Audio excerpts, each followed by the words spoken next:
Logan, thanks so much for being on. I really appreciate your time. I know, which we'll get into a little bit, where you're at right now. And, like you said, when I texted you, you're like, I'm free 24/7, you know what I mean? But we'll get a little bit into that. But I think first and foremost, as always, so maybe just some intros. So I'm Aiden. My pronouns he, him, his, identify as a transgender man.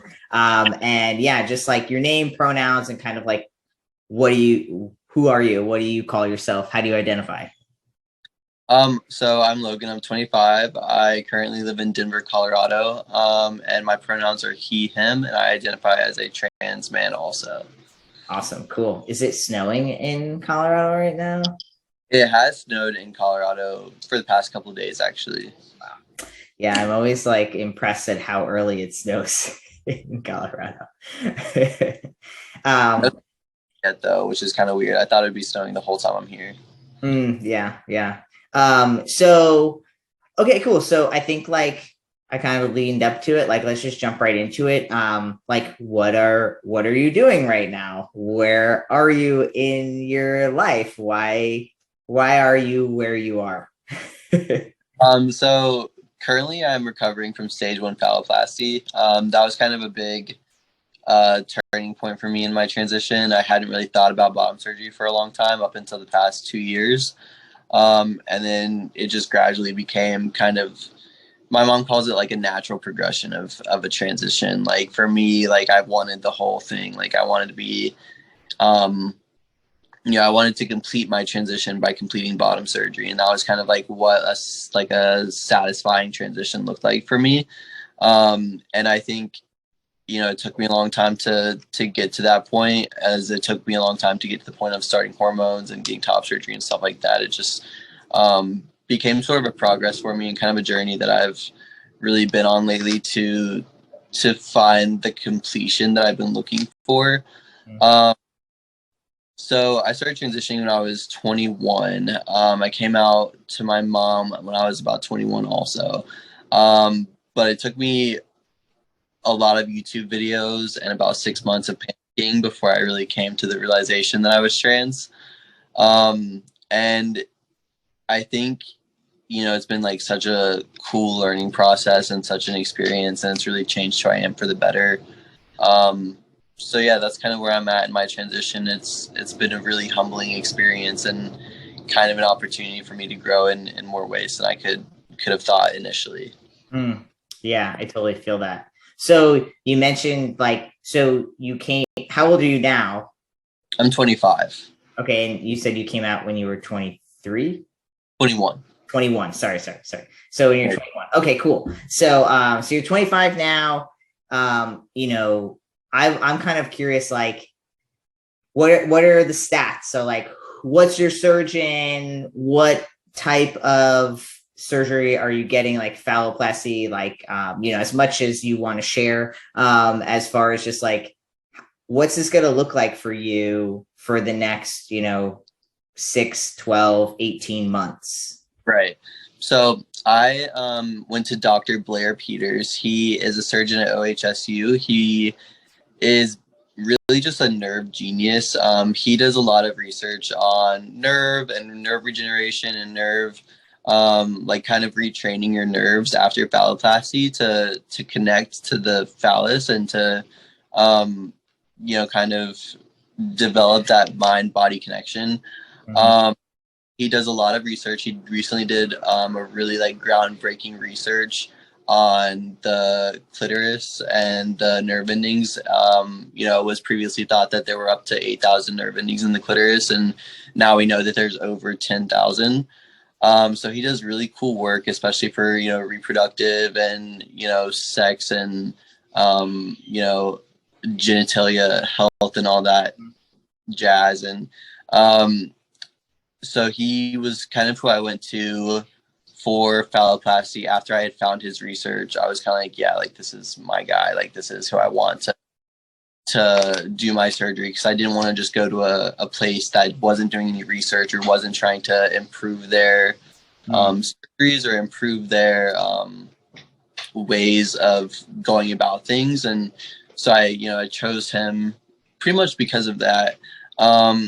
And yeah, so I'm on stage 1. I'll be getting stage 2 probably in April or May of 2023, and then I'm trying to get stage 3 done in like November of 2023. So I'm trying to get them like as back to back as possible.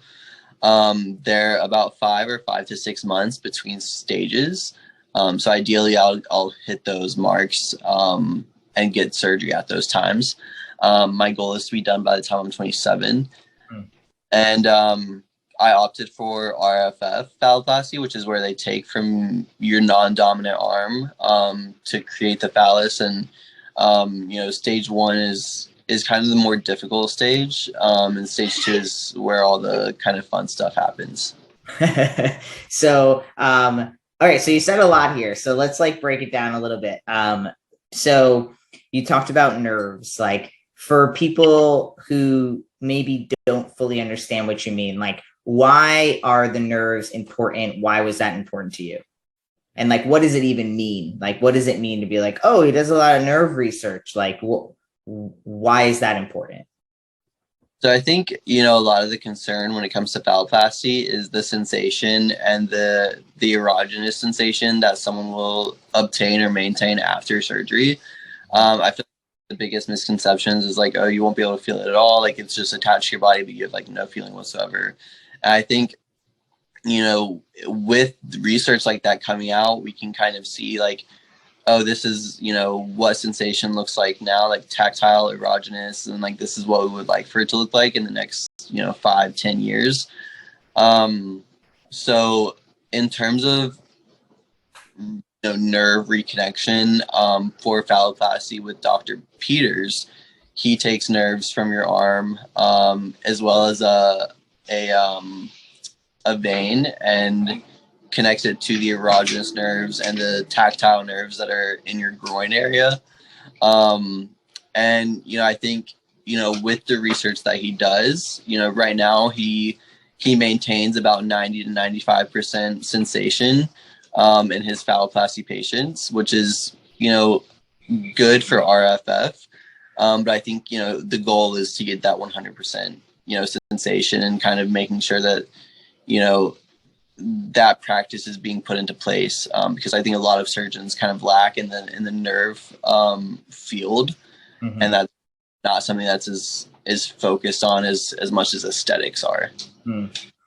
Yeah, I think that's important, and I think that is a lot of what people say is like, it's just not good enough. You know what I mean? Because you don't feel anything, right? And it sounds like maybe that's true, maybe it's not true, but it definitely sounds like your surgeon can have a big play in what type of feeling, right, results as far as feelings are, like how it feels, right?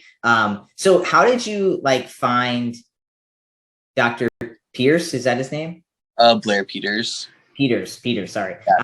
Like, where did you find Dr. Peters? How did you know to go in that direction? You know what I mean? Because I think coming from the world of where most people, like with top surgery, right? Like, you're kind of just purely looking for the aesthetic, right? Some people do care about the feeling of like the nipple sensation, but I would say when I talk to people, just like anecdotally, it sounds like most people are just like, I just want a really good looking chest, and I understand that I might lose nipple sensation.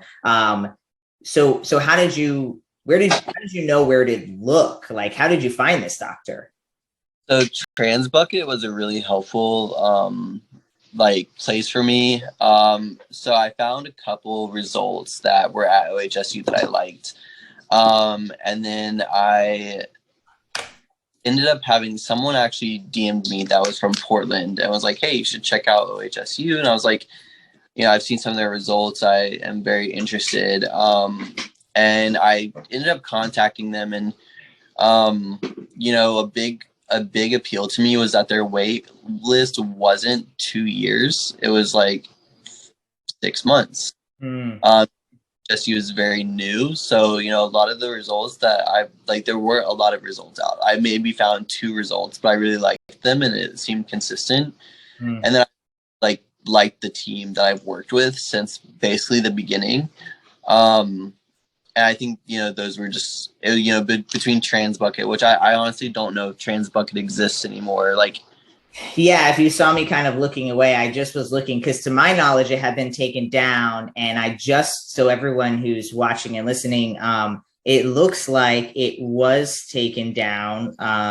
And it looks like they've been experimenting with some places to start posting again, which is interesting, because that's one of our goals at Trace is to eventually be having like an 18 plus where you could post your any type of surgery, right? But more specifically like bottom surgery, since that's the one that will trigger, not that we really think it's like nudity or pornography, but the government does, so we have to still play fairly in those rules. But so for everyone's looking right now, because I totally respect that we don't have it available right now, it looks like it is down, but it looks like they may have a Facebook group, so that might be interesting to see if there's a collab there, a Trans Bucket on Trace as we start growing. But happy that resource was there for you. And it was a good resource for sure. That's kind of like what I've relied on this whole transition period. Yeah. Kind of like the bummer that it's down. Yeah, it is a bummer. It's sad. And hopefully that and many other things like it will be able to come back to life.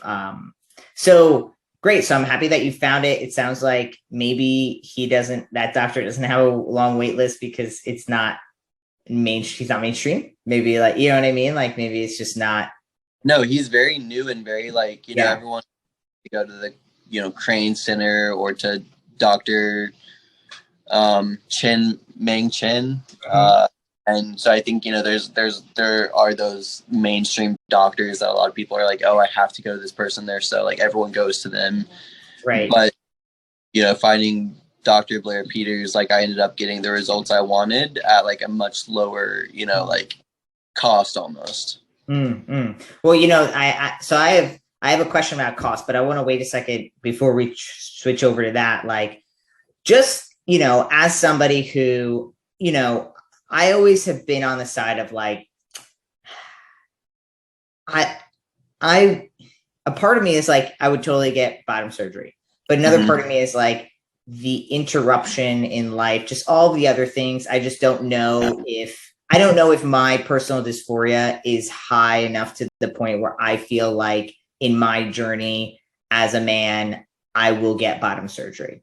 That's just a personal thing, right? And I think if you had asked me 5 or 6 years ago, I'd probably say that like even the visual results are not that good, but I have noticed that they have gotten better, or even in the last 5 to 10 years, right? Because I was looking at this back in 2010, 2011, it was super underground, right?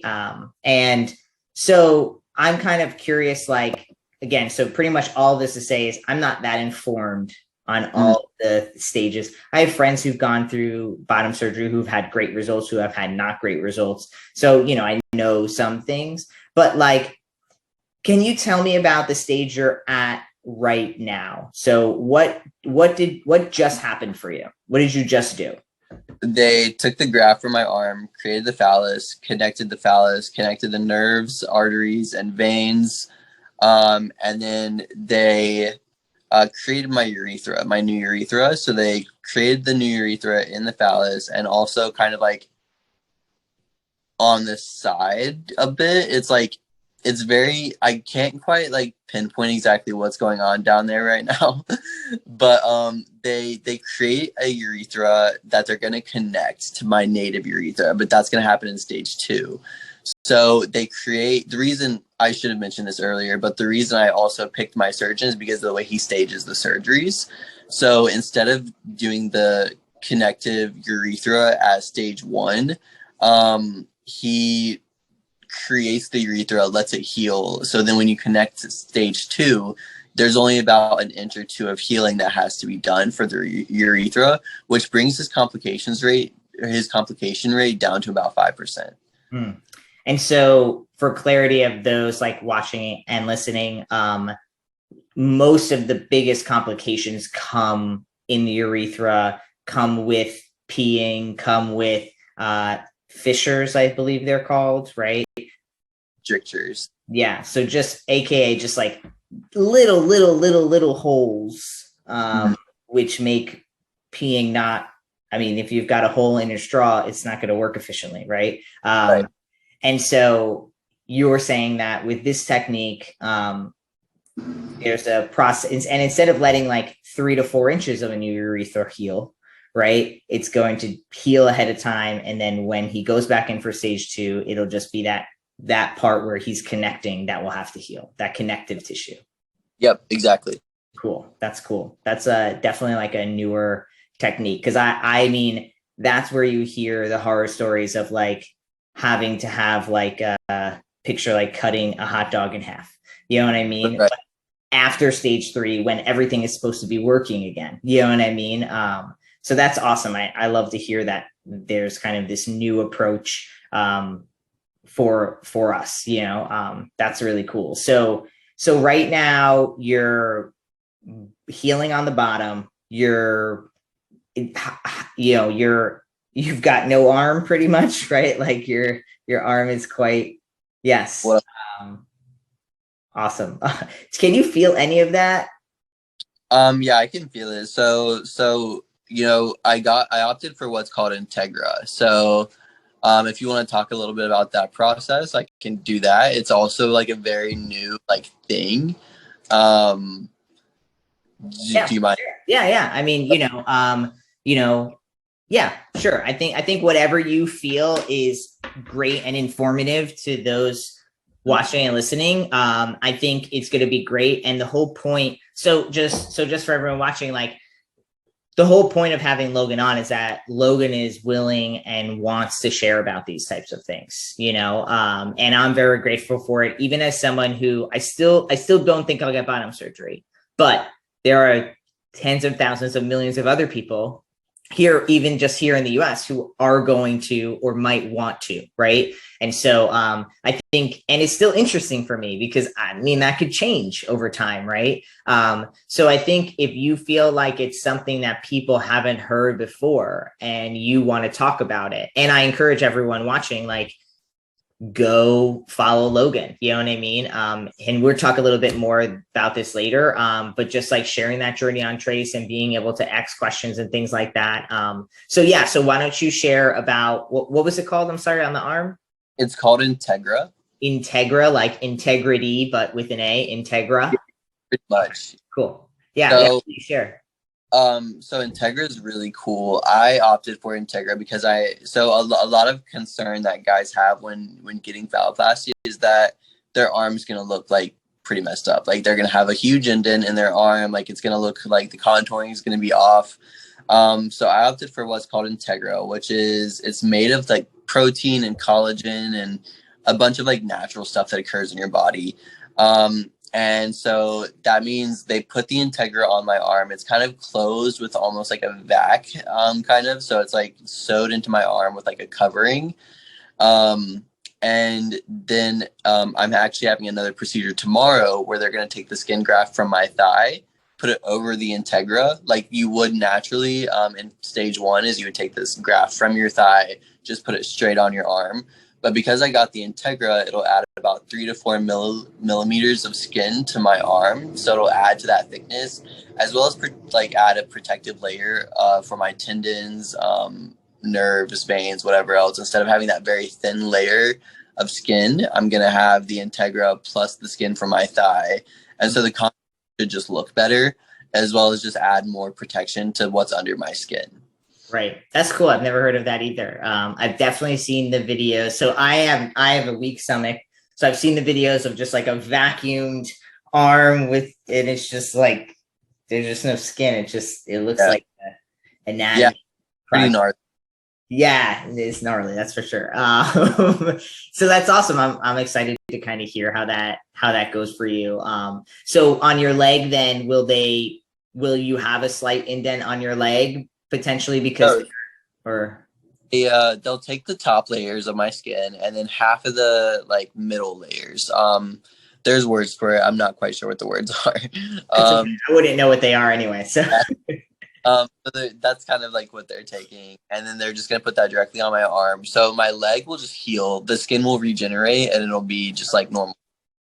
Okay, awesome, awesome. So, and will it look like a little bit of like a different type of skin, or will it be fairly? It should be about the same. So it may have discoloration for a while, but at the end, Over time. look pretty much the same as the rest of my leg. Okay, cool, awesome. That's cool. I love that. I know that at one point it just used to be one or the other. You know what I mean? So, but I have heard the technique of like kind of swapping. So, science, man, it's pretty cool. Makes us who we are, right? So I want to talk. I want to make sure we get to just like costs. I think that that's a really big thing for people. And so I'm curious, as much as you feel comfortable sharing, of course, like how are you paying for this? How are you taking time off of school or work? Like, I'm assuming you're not in school, but I could be wrong.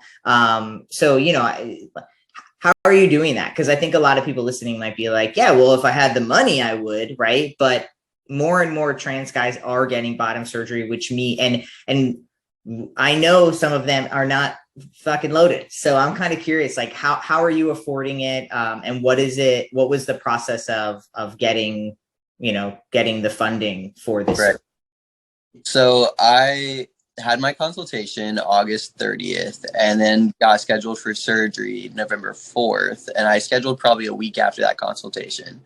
I have been very lucky with just how things have worked out. I worked really hard trying to get extra income. I Instacarted with my girlfriend almost every day for several weeks up until surgery. That brought in an extra like $200 a week. So I would just put all that in savings. The Airbnb was the most expensive part, but something I really like about OHSU is that if you can't afford for an Airbnb or a hotel, you can stay what's called the Rude Pavilion. So it's kind of like it's right on the campus of the hospital, and it's just a place where you can stay and kind of have like 24-hour support. It's about $50 a night, but they bill you afterwards for it, so you're not paying any upfront. And then for the actual surgery, out of pocket, the surgery runs about $160,000.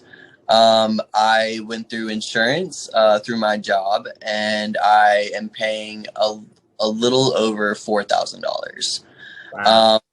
I don't know if how much of that includes, because Integra isn't always covered by insurance. So I don't know if that's going to be a thing later on.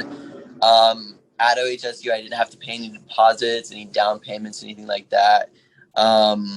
It'll all be billed to me afterwards. So that was a big weight off my shoulders, was not having to pay any upfront costs. They also do payment plans for when the time does come to pay.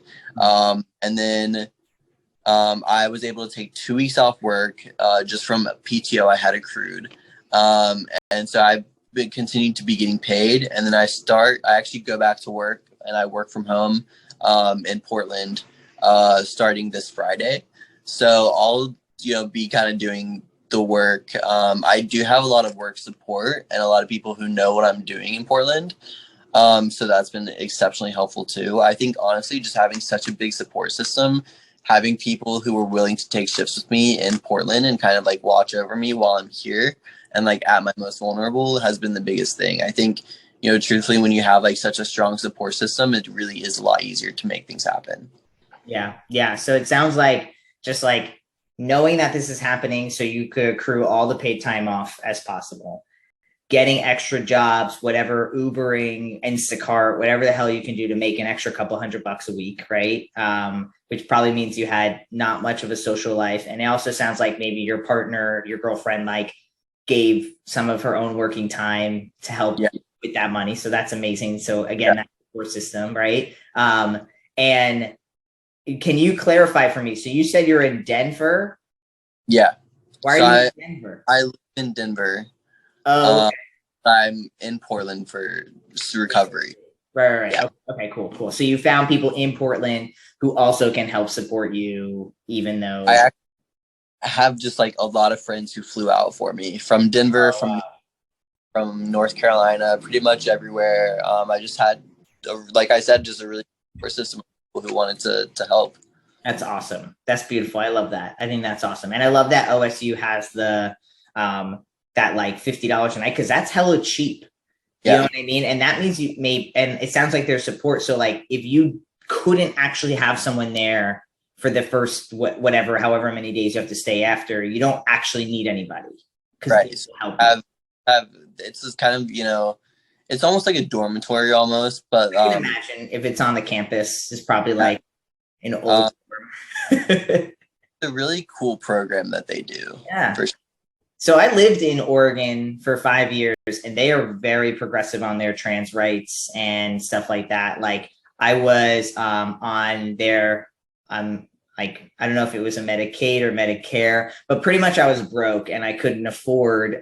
This was when like we were like on food stamps, and so I was like getting great food and also getting all my HRT and everything covered. And then even after food stamps, when we were just on Medicaid, we were making some more money, but still not enough to pay. They paid for my hysterectomy, and I paid zero out of pocket. And so Oregon is like where, I mean, there's probably other states, but I've lived there. And so I just know the service is great as a trans person, especially as a trans person, like in low income. So that's awesome. So I love all of this. I mean, I feel like you've shared so much already that's like just really helpful. So like, what do you think tell me something that you think people need to hear more about when it comes to bottom surgery? Oh man, this is a good question. I really like this one. Honestly, I think just do your research. You know, I think like really putting in, like if it's something that's on your mind, just like really taking the time to like to not really just fall susceptible to misconceptions and kind of like, you know, things you hear about bottom surgery, and you know, just like making sure you're listening to yourself and what you find out from people who've actually like been through the process, and like, you know, actual like, you know, doctors and surgeons, because it really is so much better than people think it is.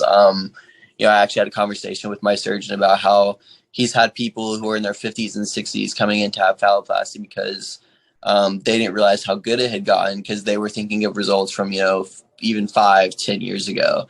And, you know, aesthetically, like I know I'm going to have the outcome I want. I know it's going to look as natural as possible, except maybe with the exception of just a ton of tattoos. I think, you know, just trusting people who have been through the process, and, you know, knowing that it is obtainable if you really, you know, put your mind to it kind of, and you know, it is capable of having good results. Obviously, go to any surgeon off the street, but you know, finding good surgeons and finding something that works for you, it's possible to get the results you want. It really is.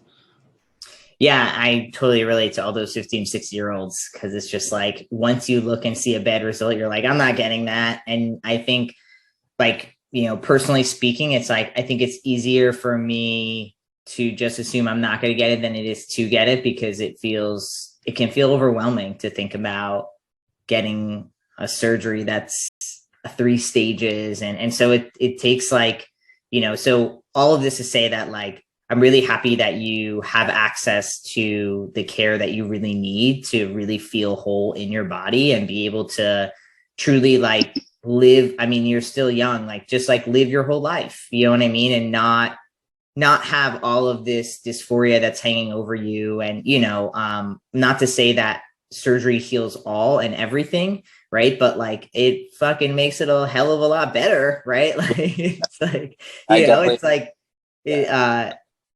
I kind of woke up and I feel like a different person. It's like I feel like I can focus on things that I actually want to get done in my life, rather than just like, what's my next transitional step, you know? Yeah, it's beautiful and amazing. I'm so grateful. So as far as being able to, you know, share and follow along, so you did create a channel on Trace, right? I honestly, I don't think I know how to create a channel on Trace. I'll have to like look at. Great opportunity. It's super easy. You just go to the community tab, you go to channels, and then you type in the top to search for what you want the channel to be. If it's not available, it'll say create this channel, and then you just create it. So it's as simple as that. So I'm going to make Logan go create a channel. And when it's created, I'll post because I'm going to put this up on YouTube. That's going to be the way to share it, and then just embed it in everything. So I'll put it below which one it is. Logan, you'll be very excited to know that probably within 2 weeks of this going live, we will have video on Trace. So Cool. we're very excited for that. So you can actually go on and like really post updates like video wise. So I'm excited for that because I think that's going to help a lot. I think so. I've actually been brainstorming kind of like how I want to go about documenting my phalloplasty journey, and I want to be able to get into the nitty gritty details, kind of like we talked about today. And I'm looking for kind of the best platform to do. So I think that's. Yeah. You're going to need video to do that. And we totally get that. So I mean, you know, everyone should go follow Logan, you know, check him out. I mean, how open to you, like, I guess we'll end on this question. Like, what's like your truest goal? And we kind of already said that, like, you just want to like destigmatize in a way what phalloplasty is. But like, when you think about beyond the actual surgery of what you're getting, like, what's your true goal of sharing your journey? Because you don't have to share this journey. You don't have to let people know about this. You could just, you know, and it's, you know, it's your choice. So like, why share? What lights you up about it? So I think, you know, I actually, since posting about phalloplasty and kind of making it accessible to like learn about, and also I've just been kind of handing out pictures of for anyone who asks really on Instagram. You know, I had a lot of people come to me and be like, wow, I had no idea, like, this is what it could look like. This is like such good results. Like, I had no idea, like, it could be this good. And also just like educating people on kind of how the nerves work, that you like actually can feel it, that there is sensation, whatever. Mm-hmm. I like really good buddies, actually. He texted me and he was super drunk one night and like crying because he was like so shocked at like, he felt like he had been kind of bamboozled by the community, and that he hadn't had the like correct information about this process for such a time that he just thought it wasn't a thing that would ever be able to like happen for him. So I feel like there's, you know, kind of almost like a gatekeeping in, you know, the phalloplasty world, is like people who have phalloplasty don't talk about it in a way that it makes it seem like it's for anybody who wants it, you know, like. So I think, you know, one of my biggest goals is to make it just so accessible, like almost as accessible as top surgery is, like in that, you know, you can figure out how to go get it. You can go to good surgeons. You can get the results you want. And just like making it seem obtainable for people rather than something that's just like a pipe dream, you know? Yeah. I love it. I mean, I think it's awesome. I think so many things have been changing in the last, you know, 5 years, that like more stories like yours have to be shared. And I'm excited to follow along on your journey as well and learn. And I'm excited, you know, I don't know if this is weird to say, but like, I'm excited to see your dick. Like, I'm excited to see what happens, you know, like I'm excited to see as it goes. Cause I'm sure like as that happens, I know that us at Trace will be able to help people like you share that journey by having, you know, all of those rules in place so that you can share safely with our community. So anything I didn't get to that you really felt, you know, was important to share? I think that was a really good conversation. Cool. Awesome. Well, as I said, I'll put all the ways to check you out and support you and follow you, Logan. Thank you so much for all of your time. I've really appreciated it. It's been fun to follow along and learn. I mean, this was I have questions, but most of them were just like, oh, what is this like? What is that like? Oh, okay. So, oh no, you did tell me, because I was like, at first I didn't realize that your stage 1 was where they take the graft from your arm and they already form the phallus. I was thinking like, where is it? Where's your vein and where is the skin? Is it just like in some lab somewhere, just like pumping by itself? But good to know that, like, you know, it's already on you and happening. So, okay, awesome. Well, Logan, again, thanks so much for all of your time. I really appreciate you. For sure. Thanks, Aiden. I appreciate it.